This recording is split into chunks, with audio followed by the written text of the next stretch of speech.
And greetings to you all. My name is Siyabonga Nzimande. I am in civil society in KwaZulu-Natal, and also I work with Enhancing Care Foundation, which is a research institution under Prof. Lalu. I'm the head of health systems over at the ECF. We've got beautiful panel today. We're going to be engaging in discussions, faces that I know and very familiar with. There's no one that I think I don't know here, but let me first acknowledge you and thank you for taking time to come and attend here. Most importantly, I want to welcome Prof. Busi, who is the Dean within the university, and also want to acknowledge all other, whatever way you come from, you are important. But I also want to acknowledge Prof. Kogi, who is the Deputy Director at Caprisa, and many other of my colleagues that I'm beginning to see. I was hoping you this side. I don't know how come you are that side. I'm usually very excited when you present. We got Mr. Patrick Mdleje, who I was going to be also on our panel. We got Prof. Tumbi, we got Dr. Nokanya, and we also got Professor Limakhatso, who met me when I was very young. I think I was 20. I'm giving away your age. And also Ms. Tobeka Brighton Zimela, who's also with us. The theme for World AIDS Day, I think it's empowered from the United Nations, and I saw that United Nations published a document which is all about equal rights and equal care. And if you listen to the director, which is the director of UNAIDS, Mamwini, you'll begin to see that she's beginning to upset everybody in the North. She's entering, and I also believe that even within those who are funding the agenda for ending AIDS by 2030, we're not longer really talking about reaching the 95 gaps, but we're talking more about access, equal access, and we're talking about human rights. And we're saying that in order for us to end AIDS 2030 and beyond, we need to begin to have a conversation about access. We're also critically talking about race issues. We're critically talking about gender issues. And it will be interesting to hear what our panelists have to say today. And I'm going to give it right away to them so that we start the engagement on equal rights and equal care. Just comments on the topic, and then we're going to come back to your presentation. Over to you, Patrick. Let me just tell you who Patrick is. He's my boss in civil society. Everybody's my boss. He's my boss in civil society, and why I call him my boss, because Patrick and them were the very first people that marched, that we knew what was concrete advocacy was. They were boldly wearing t-shirts that were written that I am positive. And they were standing up in podiums where it felt unsafe to speak about your status. And they paved the way for us. And therefore, it will be interesting to hear. He's the head of community engagement and programs at Center for AIDS Program Research in South Africa, which is Caprisa, and the Deputy General Secretary of the Treatment Action Campaign. Those are the guys who are saying, no beetroot, we want the real treatment.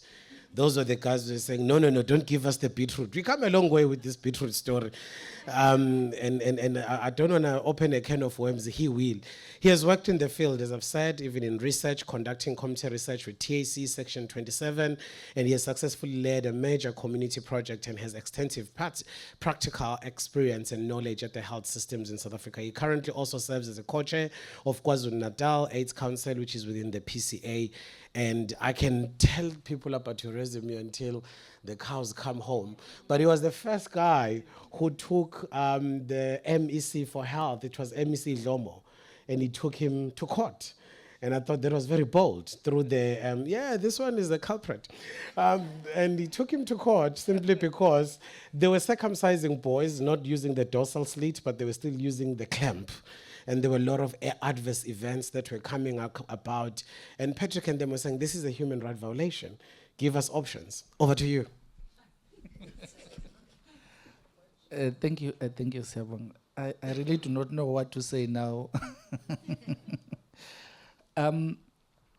Actually, equal right and equal care. This year we are saying this particular theme because we are saying no one must be left behind, particularly the communities in rural areas where we are starting to see a sharp rise of new infection, particularly on communities in rural community in particular. but also those forgotten communities, particularly the drug inject users, because there's a huge stigma that is attached with that. So in most cases, even here in KZN, we have witnessed that particular community being chased away from health facilities as if are people that are not existing or are people that living in the shadow in our community. And also there are a lot of things that we start now to understand that we never understood. Some of the things like the Bluetooth thing where they're sharing the needles and all those things. Then HIV thrive through that. Then we said no one must be left behind, but they actually have an equal right just like everyone. So we need to also make sure that they have the care that they actually need. Thanks. Thank you so much, Patrick, for that. Prof. Tumbi, I also want to hear just your opening remarks towards the theme. We're going to come back into getting in depth of what we want to talk about today. Prof is an eminent HIV scientist who has made an important contribution in the field of HIV vaccine and pathogenesis research. He's a director for basic and translation research at ARI and program director of the Sub-Saharan African Network for TB and HIV Research Excellent, which is SANTEM. He's also the professor at Victor Dates Chair, which is HIV and TB Research at the University of KwaZulu-Natal, HIV Pathogenesis Program, and as well as professor of the infectious disease. I just saw Ari there, and I believe Ari is very rich. We saw you getting money from the welcome this, and we were like, oh my God, we got the richest research science. So as civil society, we really were actually writing placards and going to ask you, what are you going to do with this money? Until we met with some of the beautiful researchers on the ground that told us all the beautiful work that you are doing. What do you have to say? Equal right, equal care. Well, thank you very much. And share the money. If you ask me to commit the money of the institute. But equal right, equal care, I think for me, first of all, to celebrate the tremendous progress that we have made in treatment of HIV and also in prevention of HIV. But also, I think to remind ourselves that we haven't really reached our targets. We still have people who are living with HIV who don't know that they're living with HIV, and we have people who are not on treatment and are living with HIV. And I think we must reach those pockets. Okay. So those people must, they have rights, they must get access to treatment. And in particular, in the area of HIV prevention, which I think is where we are lagging behind. I think we have made a lot of progress on the treatment side. I'm not so sure about prevention, because we have very beautiful tools, very effective tools for HIV prevention. But are people getting access to those tools of prevention? How many people who are at risk of HIV infection are taking pre-exposure prophylaxis or have access to pre-exposure prophylaxis? How many people, as you say, in rural areas are aware of pre-exposure prophylaxis? So there's a significant gap in our response, both on the treatment side, but particularly on the prevention side. And I think we need to do much better in reaching those pockets of people that we need to reach, including adolescents and young people, if you're going to win this fight against HIV. Thank you so much, Prof. I think you've mentioned one of the very key important things, which is the adolescents. And we'll come back, and I want us to really, maybe we need to think about it in terms of how do we couple behavior change and communication with the biomedical interventions that currently exist, which are the prevention tools. Are the billboards working? Is the communication strategy working? How are we communicating this into our generation? And I'm gonna allow Dr. Nokanya just to speak around your introduction, equal rights, equal care. Usis Nokanya, ngizombiza ngosisi ngoba muhle nembona. Muhle neskin sakhe siyaglow, uzositshela ukuthi ufaka yiphi drip. Ngoba ngathi khona idrip esetshenziswayo la. She's a clinical virologist with an interest in diagnosis, virology, and surveillance, as well as elimination of virus disease in public health significance. Dr. Msomi leads clinical as well as diagnosis, virology, and laboratory services in KZN, and jointly appointed by the University of KwaZulu-Natal as well as National Health Laboratory Services as the academic head of the department. She's a member of the Network of Germanic Surveillance in South Africa, and the South African National AIDS Council and Polio Eradication Committee of South Africa. Equal rights, equal care. And I'm hoping that the gender issue is going to come out. Now I'm talking to a woman. And I want to see, how do we advance this AIDS, moving forward beyond 2030 and making sure that everybody is on board. Thank you very much, Program Director, and greetings to everyone. I think I would like to echo what my fellow panelists have already alluded to. And I would like to align myself to this theme of equal rights and equal care. In the space that I work in, I tend to be exposed to access to diagnosis, access to treatment in different parts of our country. And as already mentioned by our colleague, there is a disparity in access to diagnosis. And access to diagnosis speaks to people being linked and engaged in care. Yeah. And for me, I think that's one of the areas where we still need to pick up in bringing diagnosis closer to the people, treatment closer to the people, and making sure that people are linked, irrespective of where they are. Yeah. Linkage to care and irrespective of gender. Fortunately, women tend to have a more positive outlook towards accessing health and healthcare, but I think this can obviously be better improved, and women can be empowered, especially women in key populations where they still do not have the voice to negotiate the prevention measures that they need, especially our key populations of women who work in the industry, which puts them at risks.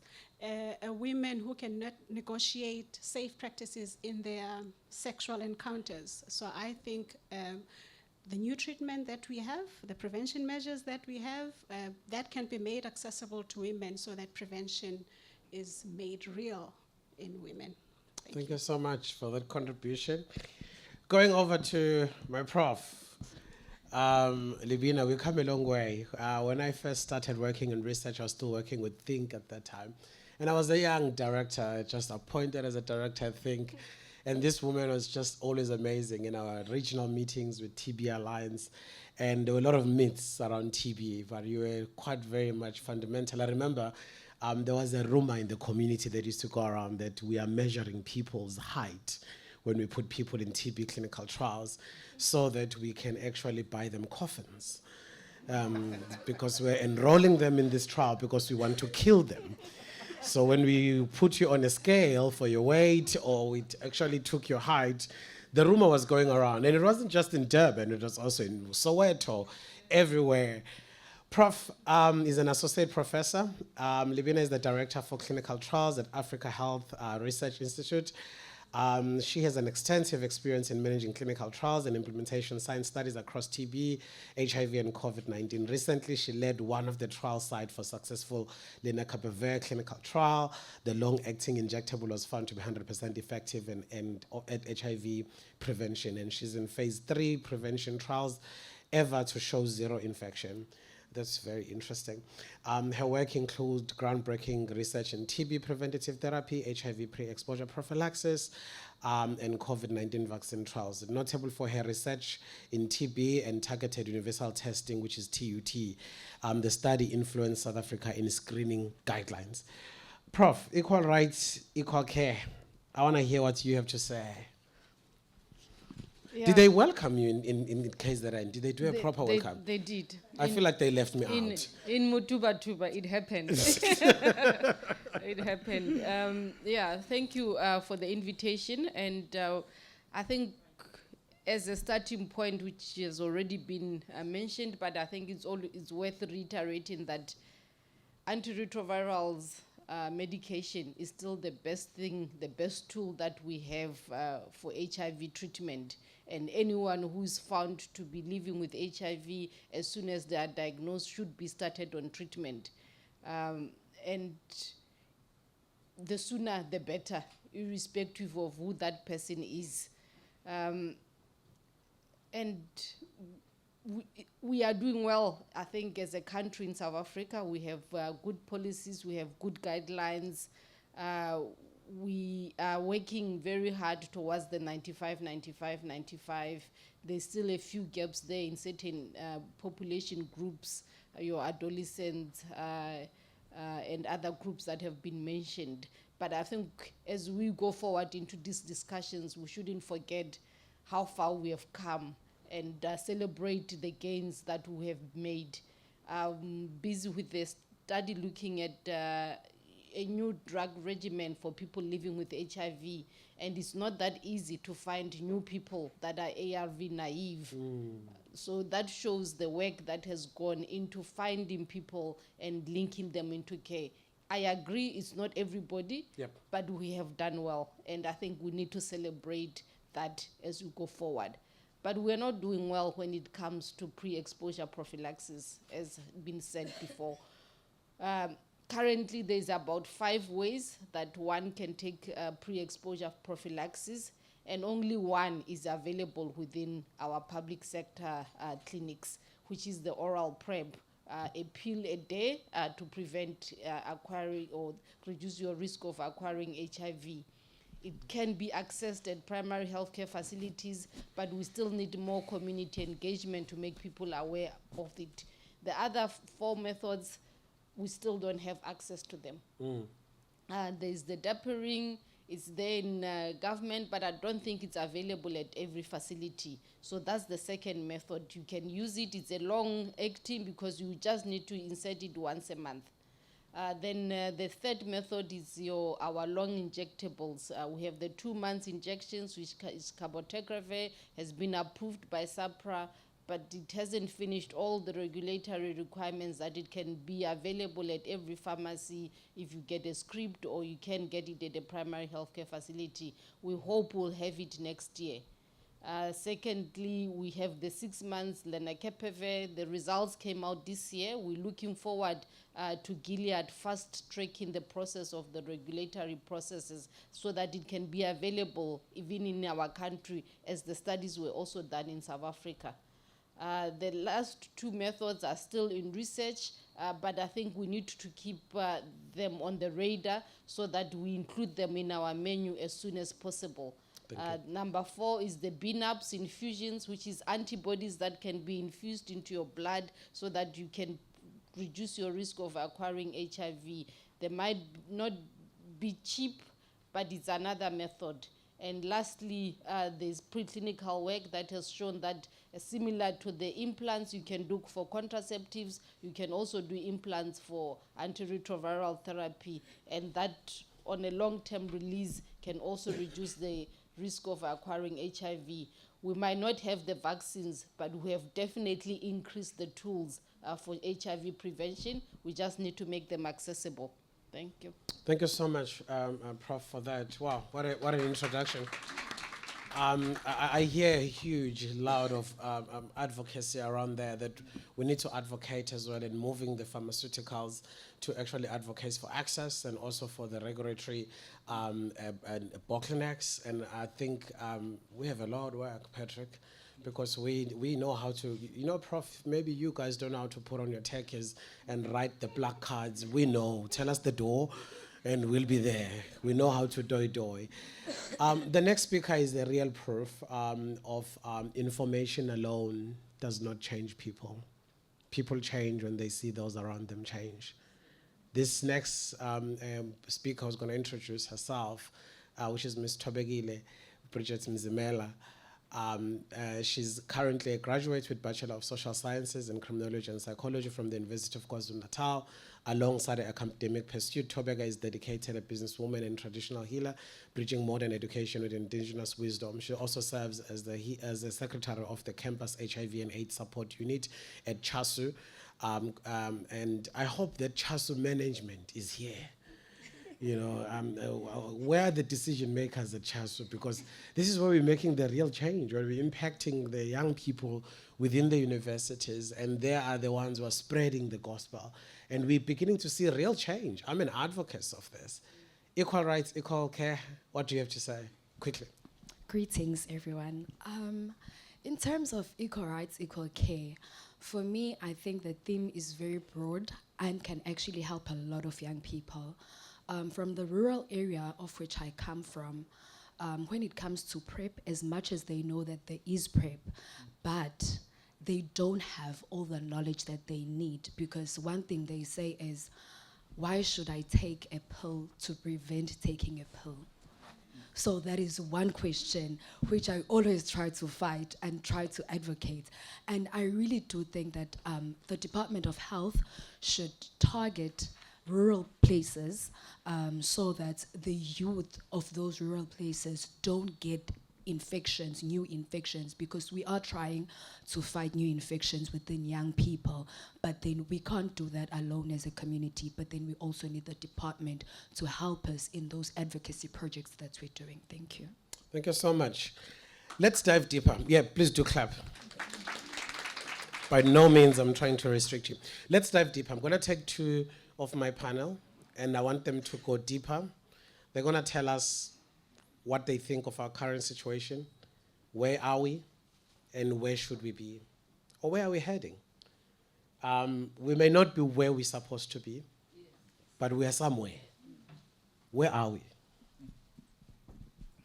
Actually, I just want to start from my fellow speaker, the last one that you mentioned around PrEP.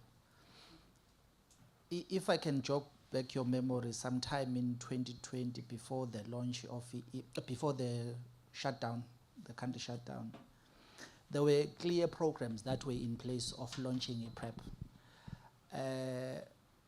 We then missed that particular opportunity to teach our community about PrEP. We've raised this in different platforms to ensure that we are actually bringing young people to understand what PrEP is it actually all about. We're lucky in KZN because I remember we had, as a part of the implementation program, there was one clinic that was providing PrEP at Makuta, I think another one at Inanda, and somewhere Gamash, I think it was Mashu CHC, something like that. But then when COVID came, all those programs actually fell aside. Then we did not have this particular solid kind of information then that we were telling young people. But what then we need to tell young people is that to be HIV positive is a serious business. It's a matter of death and life. Then preventing that is an opportunity for you.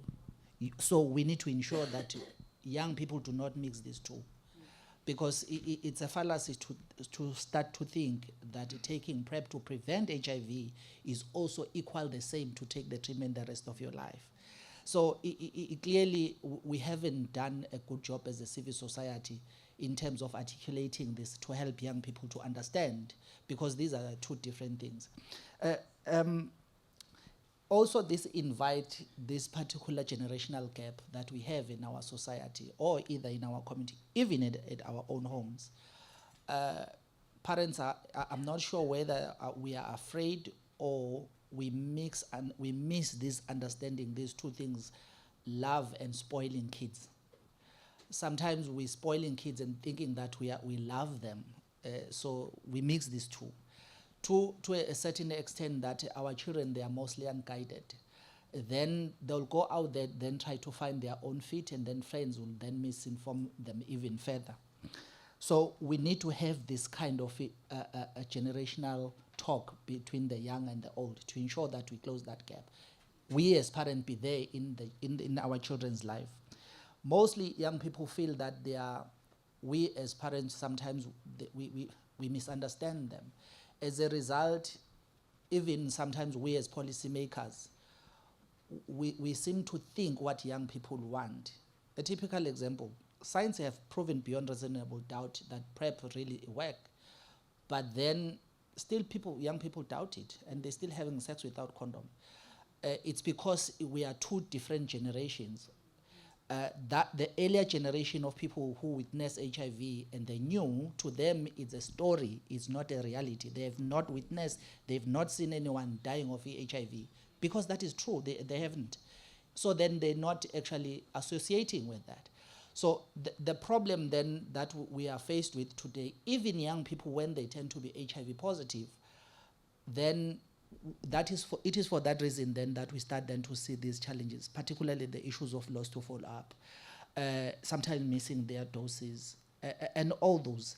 It's because we are not understanding the psyche of young people. But then this particular NSP, we said it must be community centered and it must be young people led. So we wanted to ensure that young people, they have a bigger voice in this national strategic plan, to ensure that their ideas and the way how they think and what they actually want it's there in this particular document. Then we respond. Yes, there are a lot of good things that we have seen in our communities to ensure that we cater for young people. Part of that, in most of health facilities, you find that we do have the AYFS to ensure that young people, they have those corners where they can freely get their comprehensive sexual and reproductive health right kind of programs and services as well. But still, on the side of government, those particular services are rendered by old people. As a result, those are some of the things that have become as a kind of a barrier for our young people. It took me almost 30 years to understand why women have about 5 or 6 pairs of shoes in the car.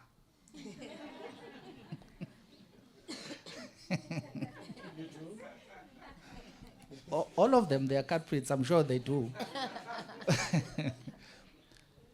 I only understand now that women really want choice. Yes, it's about choice. I only started maybe 2 years ago. I have my techies in the car. I have flip-flops. Then I have shoes. But for women, they've been enjoying this for ages. So similarly, then, when it comes to our HIV response, we need to be very much mindful in a way in which we provide programs. Yes, condoms are great, lubricants are great, PrEP, PEP, all these things, but we need to continue to expand these particular prevention tools that we actually already have. Yes, the long-acting injections, I think those will be a game changer, because it's not everyone who really wants to go on a daily basis, go to a clinic to get their treatment and all that. So we need to ensure then that we have these kind of services to ensure that young people, they feel safe. Yes, the UNAIDS have actually done a very good job in terms of the 1990 strategy. Yes, it's something that rallies all of us and put together all our effort to ensure that we end HIV in our lifetime. But the sad part is that we are not reflecting enough then to say, what is it that we're not doing right? Yes, with the first 90, we are in an initiating spree as a country. We're doing very well, actually, in the first 90. The second 90, the challenge at the moment, you find that we're initiating people who do not want treatment. Then, therefore, part of the civil society, what we're pushing for a community-based kind of safe nets, then, and making sure that those people, when they fall, then they know, we know where are they, but also we need to build a very, very resilient kind of a community systems that's supporting newly diagnosed people to ensure that they are not lost to follow up.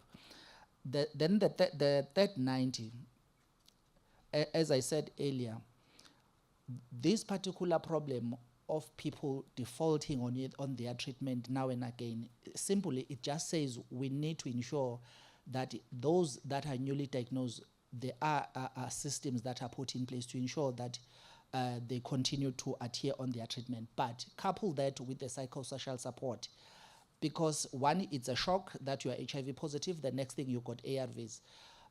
So it's a double shock. Yes, for the first few months, then people take their treatment correctly, but then you find that later people default again on their treatment. I'll put last the U is equal U, because there's a contest, it's kind of contested in South Africa at the moment. We had a high-level meeting with John Kengasong, the minister, and the civil society. Then we were reflecting then to say, what is it that we are not doing right? we did everything, we are doing everything, but we still have a short of 1.1 million people that we need to initiate on treatment. And the sad part is 600,000 of that is men. So then the question is, why then we are not reaching men?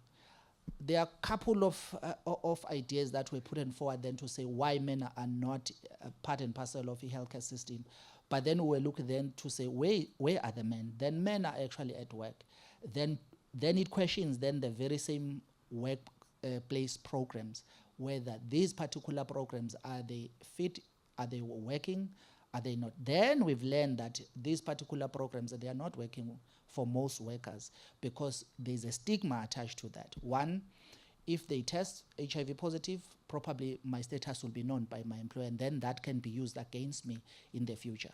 These include also in terms of the psychosocial support programs as well. That is why they are not taking up.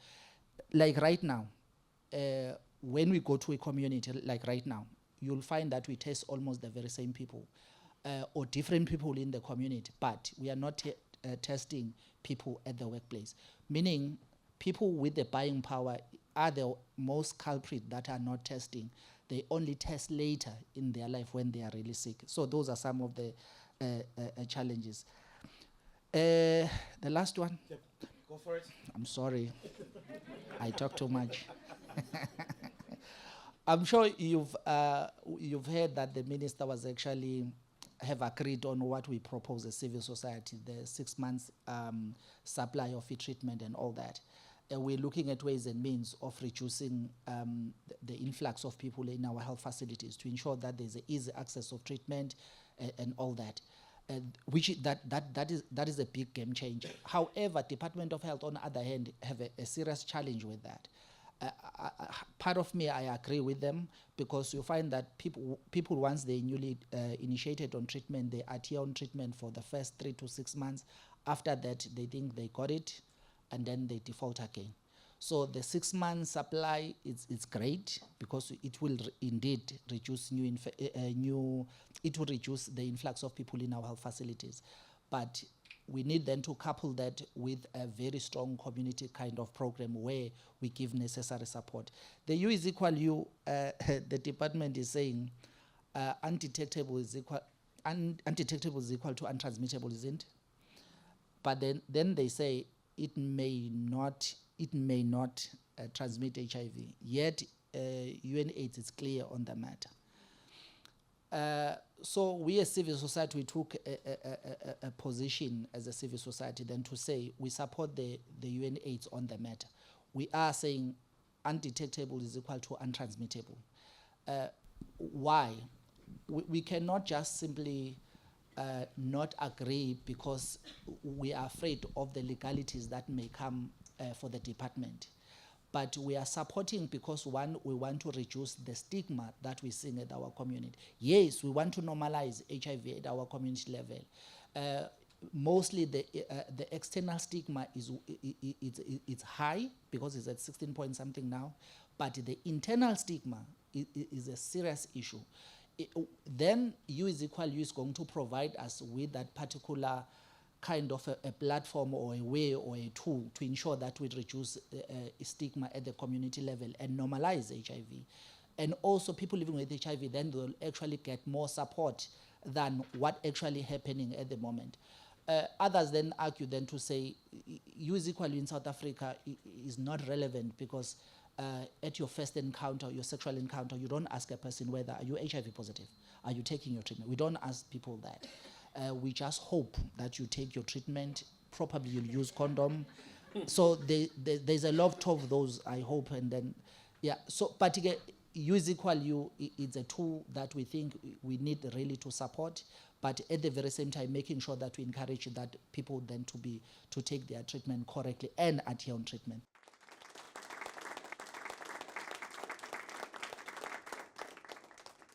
Thank you for joining with us and making us think about the intergenerational communication that needs to exist, the young and the old. Thank you for also joining with us within the red carpet that we may need to roll for the men. And maybe are we rolling enough red carpet for men to come forward? because we know how men want to feel. They want to feel special, you know. You know, just roll the red carpet. And I'm loving it. I was at Inanda CHC last week, and just outside the gate of the CHC, there was these cubicles, and it was full of men. Men were just there outside and inside, and I actually asked the security, what's happening there? And they're like, oh, that's our men's clinic. We only see men there, and they enjoy it there. And maybe that's what they want. That's what they need. They want to sin alone, and they don't care. People can see them. They are full in numbers, and Inanda is one of the highest place with HIV prevalence, infections, sexual violence. Inanda, there's a lot happening that we might need to dismantle there. Patrick, you are taking us through so much, and now my mind is like, brrr, it's buzzing. And one of the things that is buzzing in my mind is I'm mad. I'm angry. I don't mean to spill my emotions on you, because I don't know where, and I wish, because we've had so many conversations with government, and I just feel like from the inception when we introduced You is Equal to You, it became a sonic thing, and it became a civil society thing, and non-governmental thing. Every time we did come forward and invited government, and you know, at highest levels, to talk about You is Equal to You, we've created conversation maps on the ground, and we've created a lot of tools with IAPEC, as well as UNAIDS on the ground to really look at, can we have a conversation of You is Equal to You? And there's some uncomfortability. And I'm just asking myself, and I can't speak on behalf of government, maybe we should ask the question, where are you uncomfortable? Because it seems like there's a lot of uncomfortability. Number two, you spoke about the issue of we make the assumption. When are we going to openly talk about, and I'm hoping that you can answer this during question and answer, when are we going to openly talk about, Prof, in research we say that a drug could actually get to be licensed or get to be used before the end of the trial if it shows efficacy, if the benefit outweighs the risk. Actually, we're going ahead with this. When are we going to clearly and realistically speak about the use of what Patrick is saying, that I'm not going to ask you if I'm having sex with you for the first time, that, hey, I hope you're in prevention, I hope you're in a treatment, I hope you're okay. But why don't we talk about the adolescents that look at actually the benefit outweighs the risk? I have to sleep with this man. I have to do it. The benefits are just too loud for me, for that young African black woman on the ground. When we're speaking about inequality, we must begin to talk about the socio-economical issues that these adolescent girls are faced with, where sometimes they really look at, what's the risk, what's the benefit? Where's Aisha? I saw Aisha here. There we go. We've done extensive conversations and studies and really looking at the adolescent girls in Vulindlela, in Pietermaritzburg, with every community. Last week we were at the UKZN, we had a teenage pregnancy conversation, and it was really around about when are we going to talk about this girl for real on what she's going through. Prof, let me not take too much time. Just journeying with you, and I'm doing time traveling at the same time, and I'm being very emotional about it. Where are we, Prof, and where should we be? I hope you don't bust our minds like Patrick. No, I'm actually just reflecting a little bit on the theme of this World AIDS Day about rights, equal rights and equal care.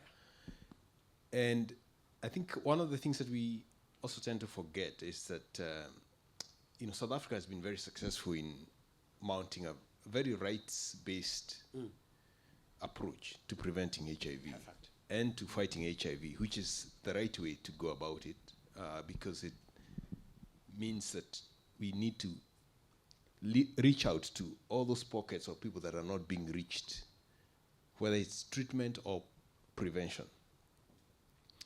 And when I think about some of my own work, and I think about not only young women who are at high risk of HIV acquisition, but also children.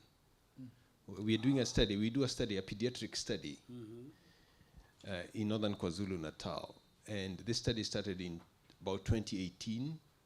And it's unbelievable that in this day and age, we have in this small study, more than 300 children that have acquired HIV. In an era when we think we should have eliminated mother-to-child transmission. So clearly, there is something about our response where we are not reaching the people that should be reached. Because there shouldn't be children acquiring HIV infection in this day and age. But when you actually look at the profile of the people the children that are getting HIV from their mothers, they tend to be people who are coming from some very disadvantaged communities and very disadvantaged circumstances. So I think we really need to think about our response and say, how can we take our response to the next level? Perfect. To be able to reach some of these very marginalized people that are falling out of our traditional response areas, whether it's clinics, these people who are coming very late into the clinic, who are they? And can there be some social interventions that will bring these people, that will reach these individuals in order to prevent a disaster like the mother-to-child transmission of HIV in this day and age, which should not be happening. Yeah. But I also wanted to quickly add that rights, we should never forget that rights come with the responsibilities. And in our response to HIV and having a rights-based approach, we must not also forget that we have responsibilities as a society and as individuals. We have a responsibility to adhere to antiretroviral medication if you are living with HIV and you're on ARVs. But we have also responsibilities to realize that we cannot afford to go back to where we were in terms of high numbers of people, high numbers of transmission of HIV. And we are beginning to see also what I would call reckless sexual behavior with high numbers of new sexually transmitted infections, which means that, for example, people are not using protection. So I think that we need to always balance the issue of rights with the responsibilities and ask ourselves, where is our responsibility to ourselves and to our society at large? Because if we don't exercise responsibility in our fight against HIV, we will also lose this fight. Yep. Thank you so much. Thank you, Prof, for also highlighting the issue. In eThekwini alone, I've been part of the technical working group within the children's sector. And in eThekwini alone, we've got 14,000 missing children on art. And our previous mayor made a commitment to say we need to find them. And I checked how far are we in finding the missing children. And we've only, out of the 14,000, we've only managed to find 1,800. We still got so many children missing. I'm part of my side hustle in the north. I provide circumcision.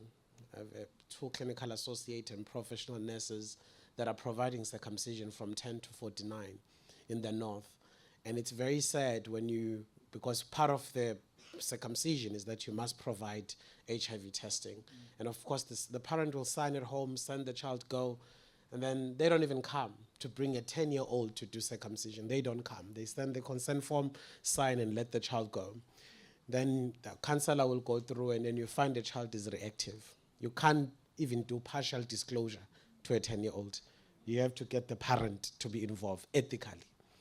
And you call the parent or you visit the parent. And this just in the past 3 months, 97 children were found to be HIV positive in the past 3 months, and they are not on treatment. And only 23 we've managed to place them on treatment. The others, parents are still arguing, and they're still debating. And when we are talking about equal rights and equal care, we can never be equal if the ground is not being equalized. We have to go back and equalize the ground. Because now the issue is the mother is on treatment, but she's having difficulties in disclosing to the child and saying, how do I do this? And I think if we really want to end AIDS and really want to have a comprehensive package, we must look at our children. They are left behind. And thank you for highlighting that. And I hope that we are having this conversation of what is important, what's next. In eThekwini, we have a serious problem of children left behind. In Umgungundlovu, we have a serious problem of children left behind. I provide circumcision, and I'm not doing it a study, and this is just a delivery of a service. But I'm also doing it in Uku district, where I've found zero for the past 6 months, 0 children. In every child that we've screened, no one has come up to be positive. But every time we go to Pietermaritzburg and eThekwini, it's something that has happened. There's a trend that we need to begin to look at. Thank you so much, Prof. Dr. Mokany. And then I'm going to take questions. Where are we and where should we be? Thank you again, Sia. Definitely we have an issue of, how do I phrase it? There is a perception problem with the risk that people think they have for contracting HIV. And that speaks to, I think in the recent, is it the HIV report that shows that there is a perception that about 84% of people think they are not at risk of acquiring HIV. That could be, I think maybe we are, as a country, a victim of our success. HIV has been made to be an invisible disease because we're no longer seeing people who are sick, and there is just no glaring evidence that makes people think they are at risk. There's also a big problem that was mentioned by Prof earlier, that people just do not know about PrEP. They do not know about PrEP in all its forms. I think it's rated at around 30%, that only 30% of people know about PrEP. Even the 30% that know about PrEP, an even lower proportion of that access it. Or have a commitment to accessing it at any point in their encounter, in their sexual journey. So there is a disconnect in people really identifying a real risk of HIV in a country that has such a high prevalence, and has a prevalence that is so high, and also an uncomfortably high proportion of people who supposedly we are very good at people who living with HIV who know. I think we've reached the first 95. We have. But we're at 98. Yeah, we're struggling to get the 95 of putting people on treatment and getting them suppressed. And I think we're sitting around 70 with children and about 80 with adults. Therein lies the problem, because that means we have an ever constant pool of people who will transmit infection. And that is matched against people who think there is no risk. So we need to close that gap of ensuring that people really know what the real risk is out there, and how they can access prevention measures, especially with PrEP, which is oral PrEP, which is readily available, and hopefully with the injectable as soon as it is available. That needs to be communicated. And with children, it really is, it's heartbreaking. That so many of our children are delayed being put on treatment, and obviously this perpetuates the risk, the pool of people who have HIV. In our taking it back to our community here as a university community, we also have a high proportion of people who are young. And that is people who could have been born with HIV, people who need to be placed on treatment. I think as a university community, we need to really close that gap in ensuring that our facilities make HIV treatment accessible, make HIV prevention accessible, and make knowledge of HIV prevention measures accessible and freely accessible to our youth community, so that we close that gap of young people and children contracting HIV. Thank you so much. Let me take some questions. Thank you so much, Doc, for that. I think that is really, we need to expand the knowledge of these services. We can talk research on the corner. Do we have a hashtag? Are we online? Is there social media buzz? We can no longer sit in rooms like this without buzzing online. What's happening online? Are we buzzing online? Okay, that's all I want to know. Are we trending though? Something has to happen online. Any comments, questions before I move on to the last two speakers? Anyone? Going once? Don't be scared. Okay, that's number 1 right there. I have number 2 right here. Anyone else? Nobody else. Okay, let's go. Please introduce yourself, just for the sake of us knowing who is talking to us.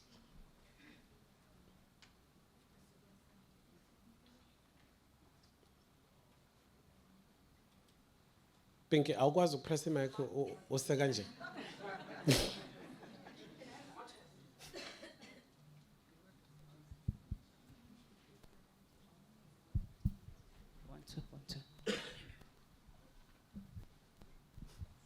Thank you very much. My name is Notando. I'm from Africa Health Research Institute.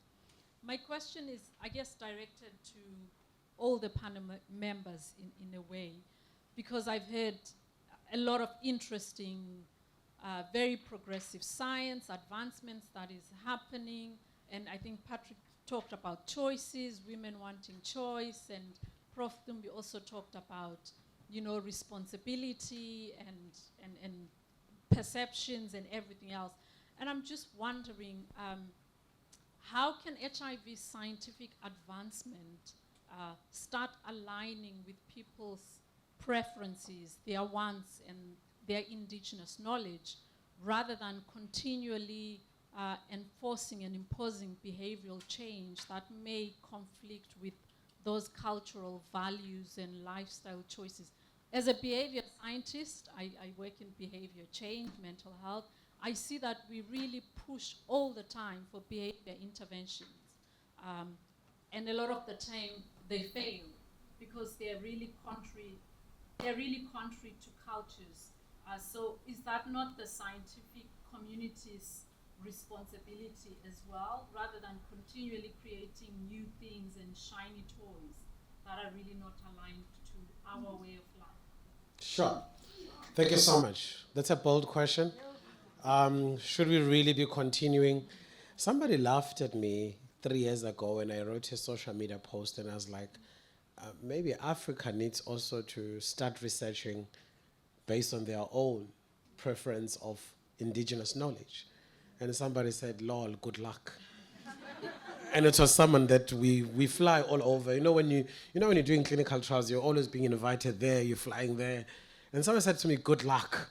And I was like, okay, maybe I do need good luck. But it was really in that line of saying, how do we couple social behavior change the way communities want it with these biomedical interventions? It's a long story. Question number 2, I don't want to start unpacking. I have a verbal diarrhea, so... Yes, my name is Agri Mokai, also from ARI.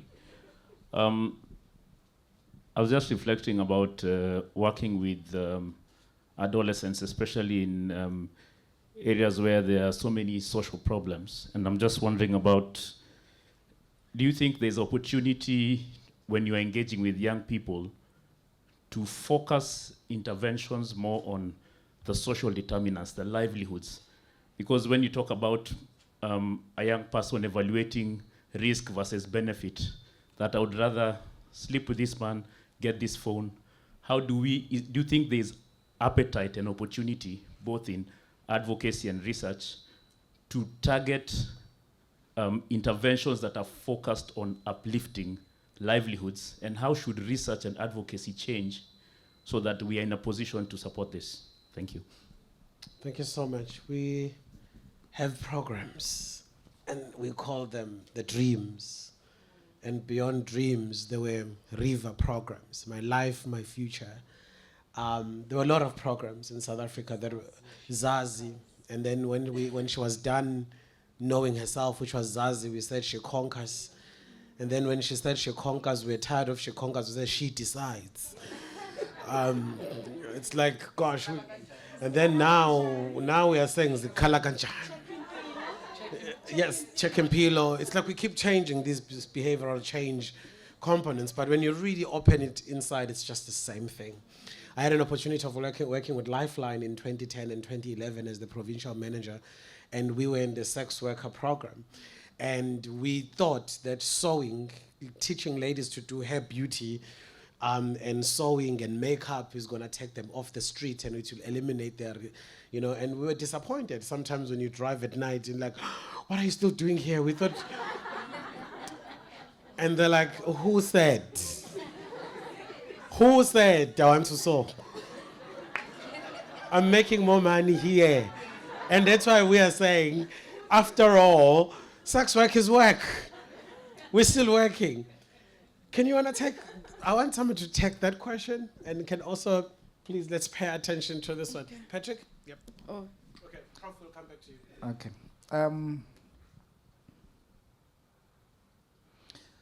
Behavioral change, it's what we have been actually advocating for in South Africa. Because in terms of the biomedical interventions, there are tangible results that we can actually pinpoint as an evidence of that. However, if we bring in the issue of culture into this, it take me back then to say, HIV is a global epidemic. The solutions that we need to find need to benefit everyone. I'm just trying to look at our cultural diversity in South Africa, leave out I've Africa. never heard you trying to be this safe. Continue. Only what I want to say on that, it takes us back then on a drawing board when we are looking actually the study, then to say the community voice need to be part and parcel of that, so that we feel as a community that we own these particular products. Because without a typical example, PrEP is one of the greatest things ever that happened in our lifetime. That is the first one. But because of poor education that we have actually done together with the government and civil society, we didn't do a good job. It is that reason why it is mostly misunderstood. However, some of the tools indeed need to also come from the community itself, then to say, based on our culture, this is how we view, this is how we want to use this. But I do not want you to take your mind away from the fact that HIV is a global epidemic. Therefore, science, the science that is actually used, it actually requires everyone in one way or another to benefit on that. I want to say a lot, but let me keep it here for now. Thanks. yeah. Is saying this is a global issue. Yes, The it's question very on the ground global. is saying localize the response, but it's still a global issue. But then how do we become sensitive enough to the psyche, to the community and the values of these communities? Yeah, on hopefully not controversial, but I think one thing that sort of clear is that also culture and traditions evolve over time. They are not static and unchangeable. There are maybe principles that underpin a lot of cultures and traditions, and usually biomedical interventions are not contradictory to some of those principles. For example, the principle of on the ABCD, we're still doing ABCD in HIV prevention and treatment. Abstain if you can, be faithful. There's nothing wrong with that if you can. And there's nothing wrong with going to C and say, look, I can't do A, I can't do B, but maybe I'll do circumcision, maybe I'll do drugs for PrEP, I'll do drugs for treatment and do the U equals U and B. But that can also be a part of the culture, the tradition, the lessons shared between adults and adolescents. And that's what programs like Dreams have been trying to do, to say within your context, within your cultural beliefs and the principles that you believe on what is right and what is wrong, we can embed these biomedical interventions without saying go contrary to what you believe. The biomedical interventions is in addition to, and how best to employ them in different settings we need the people in that setting to tell us where to go, how to use them, but the tools should be there. But I think a lot of it is not about tradition and culture. A lot of what puts challenges in the implementation of biomedical interventions, it's stigma. What will people say if I am a married woman going to a clinic to get PrEP? How will they look at me? But if you are a married woman having additional resources, no one asks you where you got them. But if you do other things to protect yourself, then you are judged in a different way. So, yeah, it's us, it's the people who are problematic, not the tools. Thank you so much, Prof. Without wasting time, is anybody who want to take the question of empowerment coupled with these interventions? We got beautiful programs, and they are outcomes based. Prof. I think the question, I just want to address that question. I think that is a very important question, and I think that HIV, to an extent, particularly in the African context, is really a socio-economic challenge as well. And I give the example of the women who are transmitting HIV to their babies. And as I said, these are individuals who are very marginalized, socially marginalized, and living in very difficult circumstances. And I think we have reached a stage, I believe, in the HIV/AIDS response where we need now, considering that we have a lot of people now on treatment and people accessing care, but there are these pockets of people who are not accessing care. And who are these people? And we need to figure out who these individuals are and reach out to them. And I believe that some targeted socioeconomic interventions could work for some of those pockets of society where services are not being reached, because these are people who are in such dire socio circumstances that unless we put in these kinds of interventions that will address those social determinants, as you were saying, and socioeconomic determinants, I would say, we will still leave those people out, and we will still continue to have HIV epidemic that is raging outside of where the mainstream of society is. So I totally think that we should even be thinking about, for example, there was a time in the HIV AIDS response when we were, I think Aprisa was doing actually a study on money sort of incentives. Yeah. Cash incentives. Yeah. And maybe it's time to revisit some of these for some of these communities that are very marginalized, where HIV is still being spread very actively, and see other interventions that can work. And it needs, scientists need to think very creatively about how those can be reached. Thank you so much. And also I think one of the key, most important element into that will be education plus. Keeping girls in schools is good, and also equalizing the access to knowledge for adolescent boys as well is pretty much important, and also for men. But it's not about academic performance and keeping girls in schools just so that they pass school, but it's education plus interventions that need to be provided within school settings as well. And also when they leave school, we've got economical strengthening programs that we can mainstream into them. Not all of the young people in the communities get to go to university. Not all of them get to access what other young people are able to access. Even those who do go to university still doesn't mean that they're economically empowered, because they can still get new infections in the university while I'm at university, but I'm still deprived in some way. So it's important for us to create that access. Prof, do you want to respond? Go for it, then Gizo Valango, Prof. When it comes to women and economic empowerment, I think that's a very crucial issue. It's one of the biggest issues we are facing as university students, as well as teenagers who are still back in high school. There's a program I'm running back at home from One Voice South Africa, the program is literally about teaching young people about life in general, trying to bridge the gap between social issues and education. And I tend to find out that we may be doing all those programs, but then are we delivering the programs to people who want the programs? Are we delivering the programs to people who want to see change in their lives?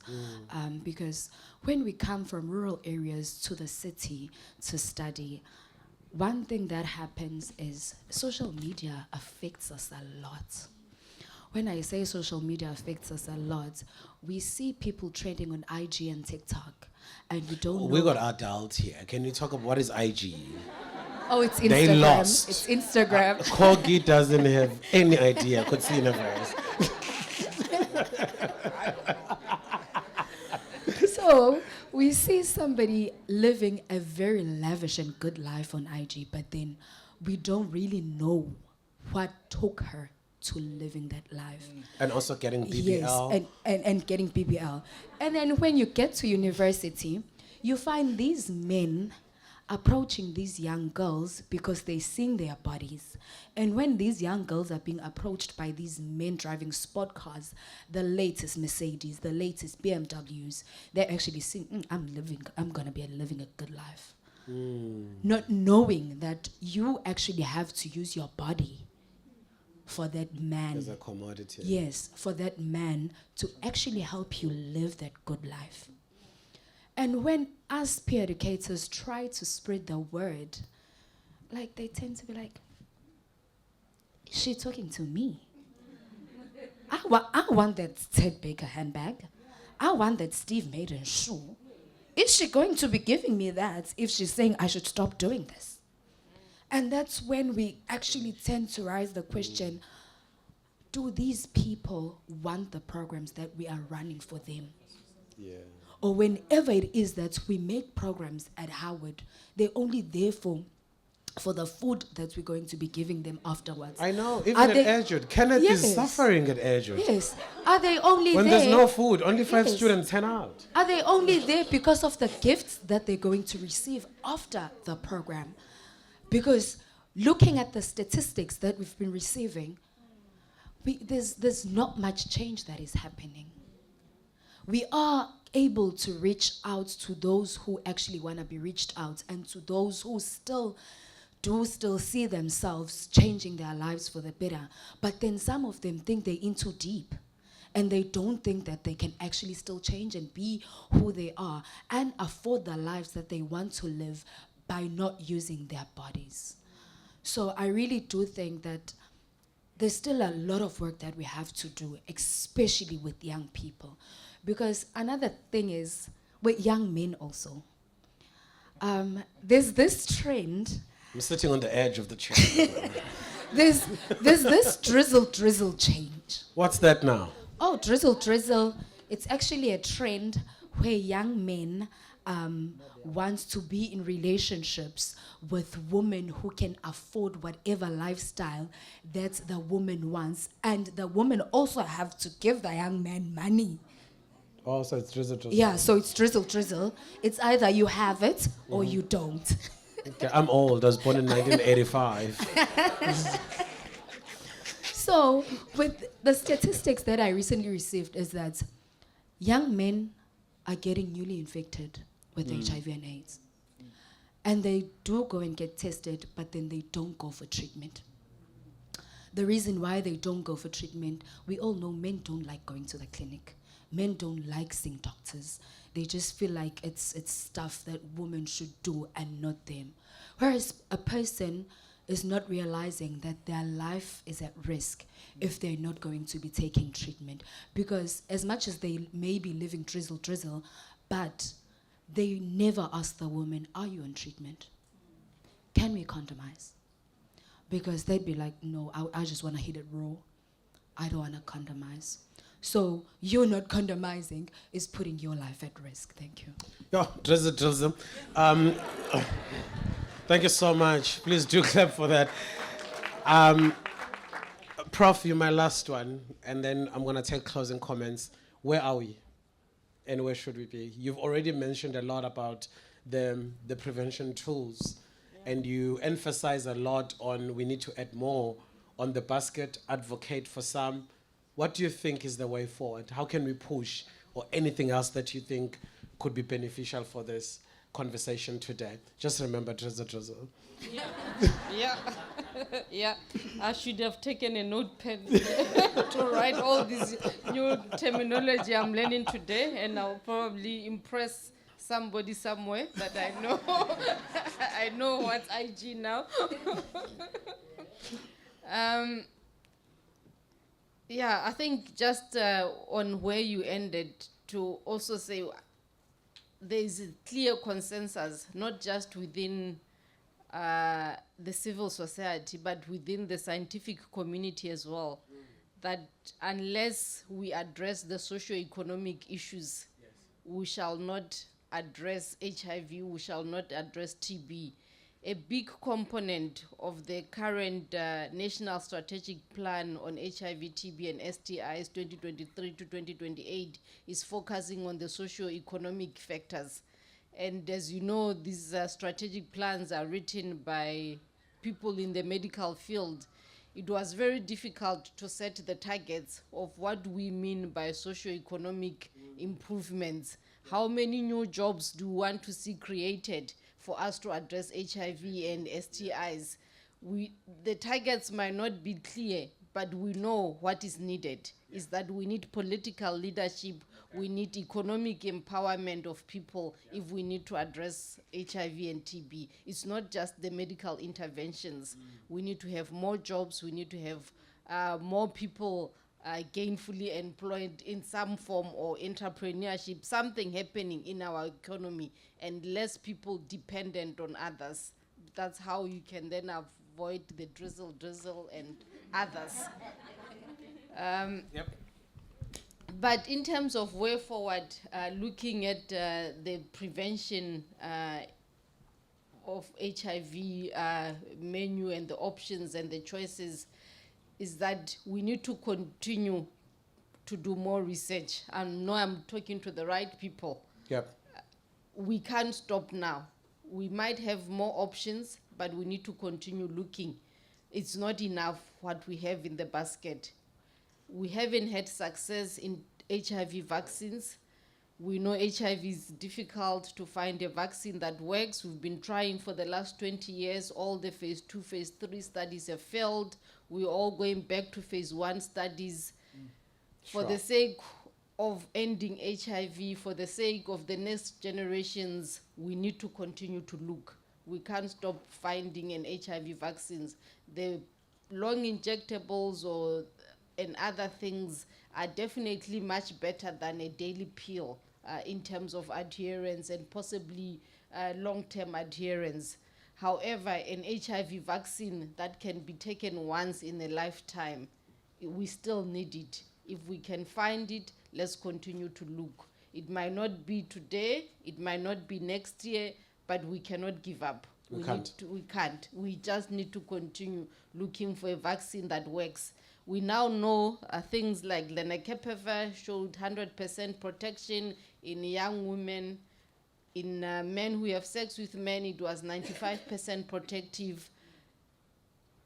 It's definitely a tool that's needed. We need more research to see how can we translate those findings from a clinical research or clinical trial in a very controlled environment to implementation science research. Is it feasible? Who will like it? How can they access it? How do they feel about it? What is the acceptance of a lenacapavir 3 ml injection on your stomach to prevent HIV? Yep.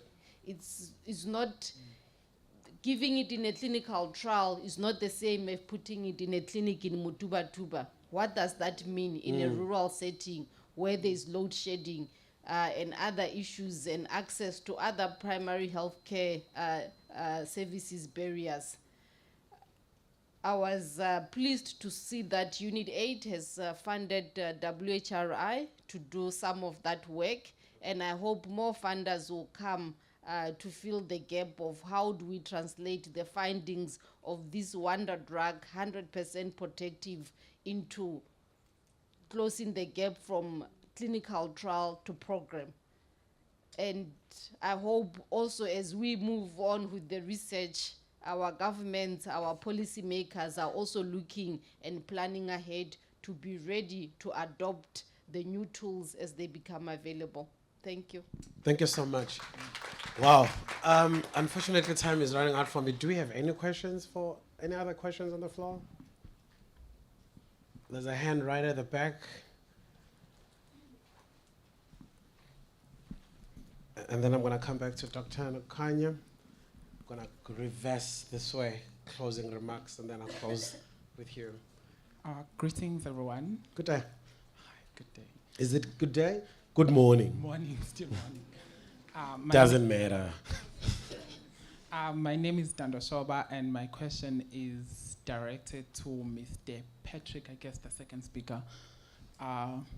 Okay, there is something called fair discrimination under a Labor Relations Act, permit that in workspaces, right? And then there's something that is quite confusing in my head. Ne? You said that you guys, I'm not certain if it was a conference or what, but you said that you decided or you made suggestion that you go after men in workspaces. Don't you think that will open a can of worms? Because there are such provisions such as the Labor Relations Act, which permits fair discriminations, and also there are cases that I've read and articles. The case that I recall very well, it's the case of Hoofman. Hoofman was applying for a job as a flight attendant, and he was not appointed. He was not appointed on the basis that he was HIV positive. Don't you think going in that aspect will open a can of worms? Because there are such provisions which are flexible to open, which are flexible in open spaces for discrimination against people whom are HIV positive. Thank you. Thank you so much for that question. Any other question? Going once. Going twice. It's not gone. Okay. Saved by the woman at the back. Hi, good morning, everyone. Morning. My name is Kensani from Ari, and I have a question for the men, particularly on the panel. Excuse me, when did it become about men? So we were discussing how socioeconomic reasons for the high infection rates, but what I wanted us to highlight or discuss is the pedophilic and predatory nature of the dating pool. So these are men 30 plus, 25 plus, dating 15-year-olds. And I think that is a big problem. And I don't know if in any of the programs that you may run that is discussed. And I say this because I'm a 90s kid, so my parents are born in the 70s. And it's very rare to see their age mates in age gap love, which is okay if everybody's 25 plus.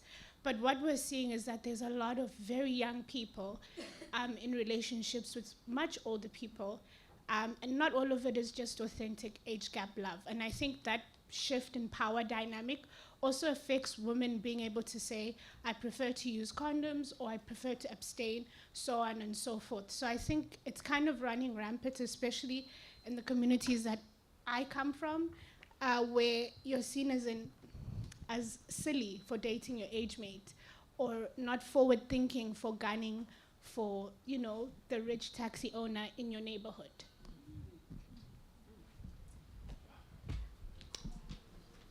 The men.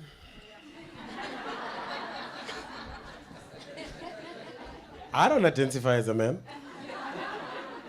I'm non-binary.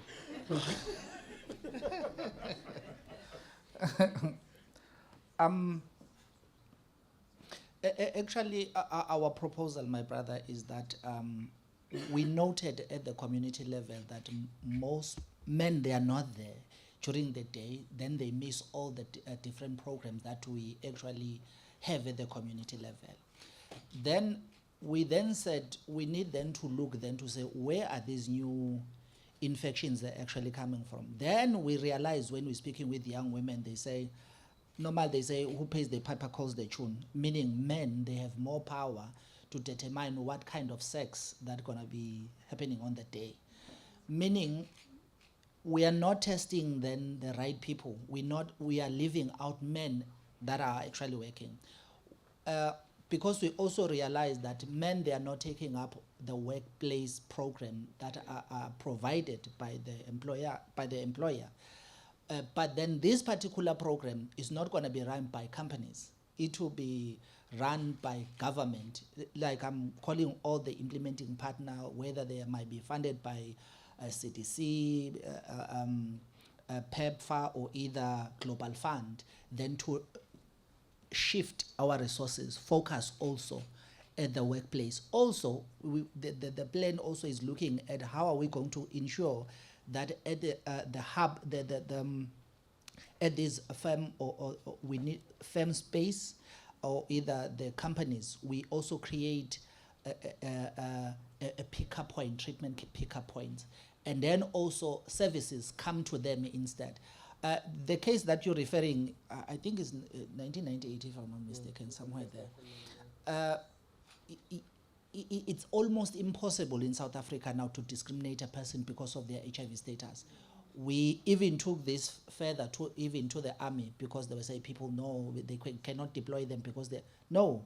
HIV person is fit just like any other person, provided that the person is taking treatment. So there will be no way of discriminating people. Then to my brother, to men, yes, there are programs. That to my sister, actually, not to my sister. You must be careful about pronouns. Yeah, no. To my sister, the last. Oh yes. Yes, there are programs. One of those is by Samadoda, which is actually aiming at creating a safe space for men to discuss issues and challenges that men normally that they have. However, this actually, your question is actually questioning the very same, the fabric of our society, the values that we live in as men in South Africa. But also we are challenged, we are really in limbo. We do not know, we are not sure whether we are still following the African indigenous way of living life, or we are following the Eurocentric kind of life. We are not sure at the moment. We are just in limbo. So therefore, we need to find a new man in South Africa that will be living with a new kind of values, because culture is not stagnant. Culture is very much dynamic, forever changing. Therefore, there's a cultural aspect, but we as men, we are very bad players. When we feel that something suits us, then I'll say it is my culture. Tata bafaza batatu, taking 3 women, wives, that's my culture, it's my right, I have to do it, I'm a man. And then if it further contradicts us in a culture, then we go to church and say, no, it is God's right, I'm a head of this house. But then we do not want to take the responsibilities that comes with that. But I have a problem with the culture to a certain extent. I'm a Stone Zulu, you know that. But I have a problem with some aspect of our culture. One, there's this culture that is practiced Underbeck part, but in Lindam, Beckville side. The culture of Uktwala, where they kidnap young girls. It have a really devastating results. We have seen a lot of young women becoming pregnant, leaving school, and then the men just dump the child after he finishes with, and then under the concept of it's a culture, which it's not. But South Africa it's led by rule of law. So therefore, law must prevail at all times, and then we need to protect our young children. The last one on that, we cannot take away the fact that unemployment also undermines the right of women. As long as young women are not employed, then their choices also are compromised. Who they sleep with, what they do to get money. It really, really compromises our society, because young people, it's not that they are actually being coerced to do these things. Sometimes it's because of the circumstance. And it varies in terms of their choices, why people are actually doing this. I think the discussion that we need to have, it's a discussion that is going to evolve around this, then to say, what is it that we don't understand with young women? Why are we seeing this particular behavior? I will stand with you side by side if that particular young woman is being raped. We'll make sure that we call everyone that we know to make sure that man is apprehended or is serving his time in jail. But how are we then addressing the issue also of women? Like right now, what is happening? A 13-year-old getting a baby shower from her mother. That is why then I was saying earlier, it questioned the fabric of our society, our values, and how we are actually trying to say, how are we going to raise our children? There's a lot, my sister, that we can talk about on this one. I'm sorry. Thanks. I'm really landing. Closing remarks. Let me start right from the young lady. If you're comfortable with me calling you lady. Let's get your closing remarks, just your elevator speech. Before my closing remarks, Go for it. It's your human rights. A few weeks ago, I was at DUT addressing traditional practices on GBV and vulnerability. And with my study, one thing I tend to find out was that our parents play a very, very crucial role in gender-based violence and young women being infected with HIV and AIDS. How is that? Our very own mothers are the very same people who push us to go and get married to older men, and they tend to use tradition and customs of ilobola, because when they look for a husband for you, they won't just take anyone whom you are going to love, but then they are going to check the person's assets. What is it that the person really has? What is it that they are bringing to the table? But then they never question you whether, are you comfortable with that person? Do you mind getting married with that person? So I really do think, as Patrick did say, that people are tending to use tradition and customs whenever and however it suits them. And when it doesn't suit them anymore, they tend to say it's somebody else's fault. And with the case of Uktwala, I remember when I was in high school, Dr. Zanele Zuma was doing a study on Uktwala and a specific church, which I wouldn't want to mention. And she found out that the young girls who are getting married off at the ages of 13 and 14, by the age of 25, they are already divorced. Reason being, they were getting married to people whom they never knew, and they also never really knew what was expected of them in their marriage. Like, how do you take a 13-year-old or a 14-year-old person and say they should go and get married, whereas the person doesn't even fully understand their own body? How are they supposed to hold together an entire household, not knowing what is expected from them? Because the only thing we know about marriage is that, Ma is just going to have kids and she's going to cook and wash. But then, do we really know what happens behind closed doors when mom is done cooking and washing and everything? We really don't know. So I think with HIV and AIDS, we should really take it back to our parents before we include young people and adolescents. Our parents fully aware of their behaviors and whatever it is that they're doing, are they aware of what it does to us as their kids? Because our parents don't really know what happens to us. And because we are told that ingane khuluma kakhulu ayifuneki, and we really end up bottling things up. And when we tend to grow older, we find that we have childhood traumas which we never dealt with because we never spoke about it. Wow. Thank you so much. Thank you for that. I think that's very important. Mental health plays a very vital role in how we're going to end this. Prof, closing remarks?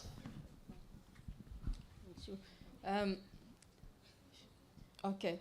Closing remarks is that we have come a long way. We've moved from beetroot. We now have ARVs in every clinic. We have PrEP. We have 2+1+1, which is PrEP on demand. We're not there where we need to be. But we also occasionally need to pause and celebrate the successes that have been achieved. And we can't stop now. We need to continue. We need to continue to finding better solutions, not just within the medical or the biomedical solutions, but we also need to continue to look for those economic solutions as well as the behavioral. We can't stop now. Can I ask you a question, Prof? And I'm sorry to break your safety. Before, yes, the woman that raised me is HIV positive. My mother is HIV positive for 27 years. And it was to be so interesting waking up on the 1st of December and boom, on Morning Live, Prof Slim, groundbreaking news.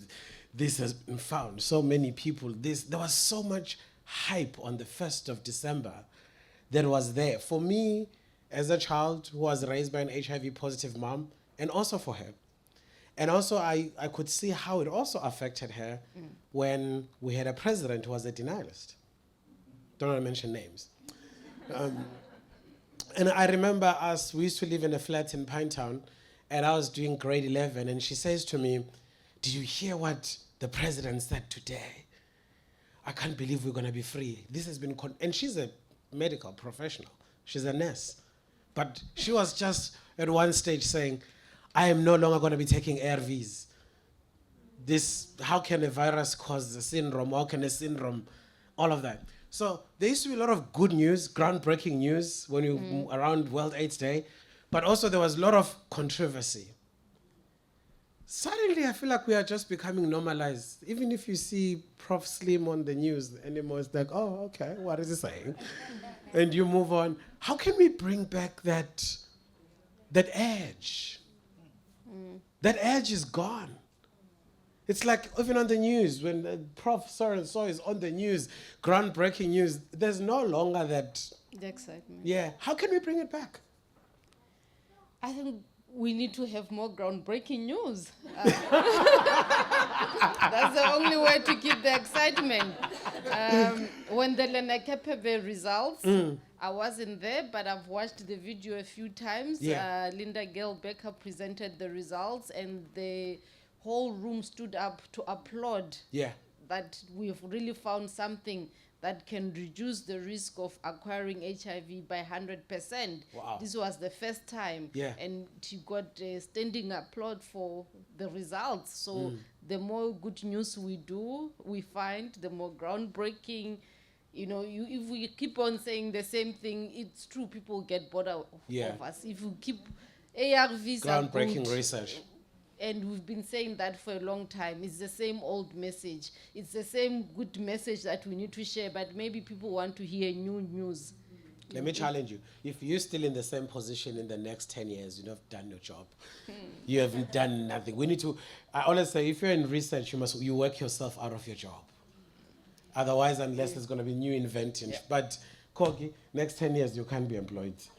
You should be somewhere manufacturing Johnson & Johnson. That's we should be making baby oil by that time. Thank you so much, Prof. Bye. Yep, Dr. Nokan, your closing remarks.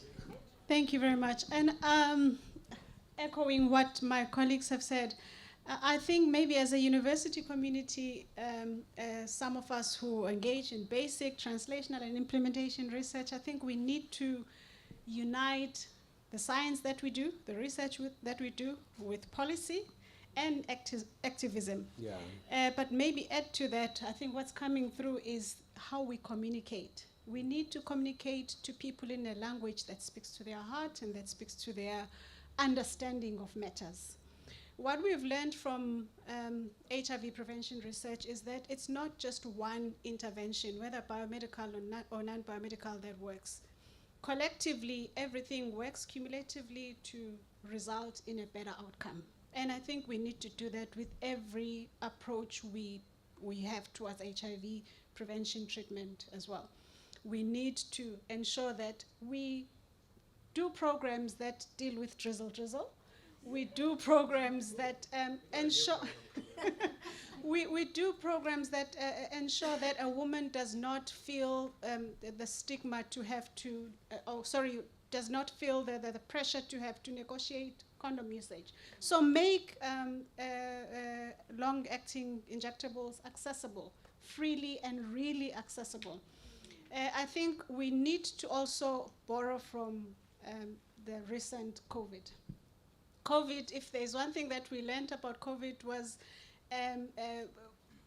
people took to self-testing, took to knowing status, and were empowered to testing. Can we do that with HIV? So that we get people to know their status, and with that ensure that there's a very easy to know, we deal with hashtag. People must know which hashtag to deal with once they've tested, and so that they can be linked to care. And I think for every response that we have, we need to have a collective approach, because I don't think there is one single intervention that's going to deal with the HIV program. We have to approach it on the social aspect, the medical aspect, obviously on our side, on the science aspect, but on my side as well, I have a policy role, make sure that our policies speak to what the needs are, it's relevant and responsive. Thanks. Thank you so much. Thank you so much. Prof. Tumbi, your closing remarks. I'm going to repeat something I said last night, which is that... Where were you last night?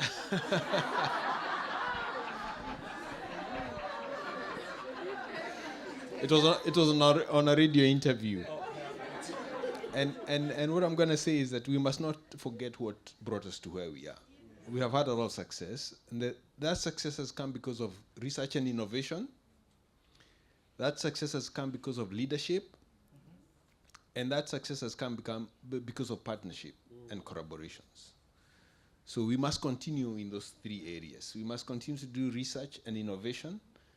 We must continue to lead. Wherever we are, we can all be leaders in our small pockets. And we must continue to have partnerships and collaboration, working together as academics, as with communities, and that will ensure that we make progress and that we translate new innovations into impact. Yes. And finally, I would like to throw out a challenge to particularly the young people, because there are a lot of young people in this audience here today. You are our future, and you can be part of the solution of making this country much better, and in this continent shine. We must not depend on other people to bring us solutions like we have done in the past. So when you go back to your laboratory or to your office and you're given a responsibility, please take it very seriously. Know that we are depending on you for our future, and work very hard. Whether your responsibility is working in the laboratory to clean those test tubes, whether your responsibility is to do budget sheets, whether your responsibility is to develop new socioeconomic interventions, whatever you do, please take it very seriously for our collective future as Africans. Thank you. Thank you so much, Prof. My previous CEO used to say that she was never important in the work that we're doing in research. And she was like, I'm the least important. Actually, the most important one is the driver. The most important one is the field worker who goes and collect the data or look for that clinical trial participant.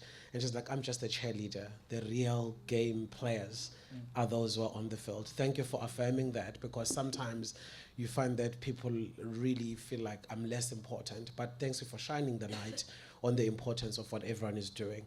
Babamdletshe, your closing remarks. I want to go back on that hype you were talking about. What happened to the hype? Yes. It has been too long as a country begin this journey. Definitely the hype have gone down. It's because also we are doing well. Yeah. Yes, there are challenges here and there are glitches here and there, but there are a lot of good stories that we can tell as a country. But then we are also trying then to normalize HIV in South Africa. That is not always a shock that someone is living with HIV. So then for us to reach to that level, then we need to ensure then that it is safe to talk about HIV, and we don't even mind, or we don't even really care that you are HIV positive. Only care that we should be worried about is that whether you're taking your treatment correctly, that kind of support that you actually need. Then what we need from now moving forward is to start now to shift things around. One of that shift that we need is to agree that HIV is not just a medical issue, but is a social issue. At the moment, the way how we view HIV is purely the Department of Health program. We want this HIV to ensure that social development is there, because people do need social services in that. People living with HIV, they need housing. People living with HIV, they need clean water so that they can take their treatment. We need a comprehensive kind of response that is going to ensure that when we respond to HIV, we respond comprehensively and we are not leaving anything out or leaving anyone behind. So that is a kind of the futuristic kind of a program that we are looking for. Not at the moment the program that is so isolated to Department of Health and the implementing partners. We want a program that will be inclusive and leaving no one behind, because if we're saying we want to end HIV, that is a kind of a program that will take us there. Thank you. Thank you so much. Thank you. Can we just give our beautiful panelists a round of applause? I also want to lay a challenge on you and say it really begins with you. And I think that South Africa doesn't really have a problem much with these tools being implemented in our communities. South Africa doesn't have much problem with behavior changes we claim to. But actually what we have a problem with is that we have very few positive role models. It's not about what I say, but it's about what I do. Even us, I love that question that says, this question is to the men. The three men that are here, when we ever come to a stage where we say, I use a condom all the time. I am not having sex with someone who's younger and disadvantaged. I am not contributing to sexual violence. I'm not contributing to gender-based violence. And I think that men in the space, other civil society in science, in research, in this field that we are in, we also need to be positive role models. We also need to lead by example. We also need to actually begin to talk about feminism and a feminist approach. How much of our own behavior we are also impacting on these women. We sit here and we look cute. We look cute on TV and everybody claps, oh my God, Sia is so intelligent. But what is Sia doing behind closed doors? What is Sia really doing to contribute? It's not about me sounding academic here. It's not about me sounding all intelligent here, but it's about are my values. And I want to say this again, information alone does not change people. People change when they see those around them change. And I just want to put that to you. Let's just be positive role models. Let's speak the walk. And if you can't walk, then crawl. Whatever you do, you have to move. I want to invite Kogi. Come, I need you to light the candle for us. You're the better person to do this for me. Say something, Kogi. I want to hear you speak. I don't know why you're not here. Thank you, Siyabonga.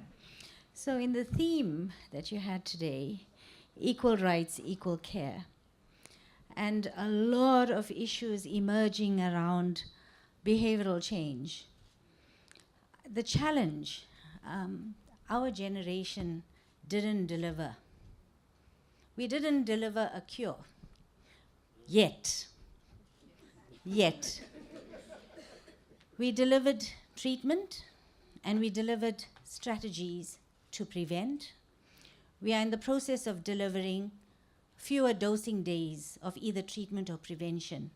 Not every day, perhaps 6 times a year, perhaps twice a year, maybe even once a year. But we need to do better. What we haven't done is socialize and integrate into our culture that we're in a society that has an extremely high prevalence and incidence of HIV. How do we socialize prevention and treatment of HIV into everything we do in our society? Why aren't we more visible in supporting treatment and prevention of HIV? Because if we don't do that, whatever we bring, whatever technology is going to fail. If we don't recognize perception of risk, if we don't recognize that we have to socialize pill-taking behavior, then we will fail. Or any technology that has to be integrated and socialized into our everyday. So that's my challenge to the generation emerging in science, is how do we take that and socialize it into everyday behavior. Okay, so I'll stop there. Thank you so much. I would like to invite you to stand. Thank you so much for that offering, Kogi. As we light this candle, we're celebrating the successes. No longer when we light the candle, we want to sing sad songs. This little light of mine, I'm going to let it shine. Senze Nina, and all those sad songs. We are celebrating and we're lighting the candle of hope for groundbreaking, cutting-edge future into ending AIDS in our lifetime.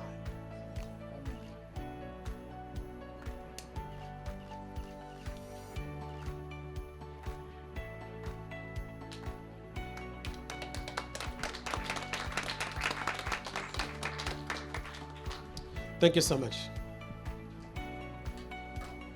My job is done, and I will hand over back to capable hands that gave me the microphone. Come on, give me a round of applause. What's wrong with you? Hey,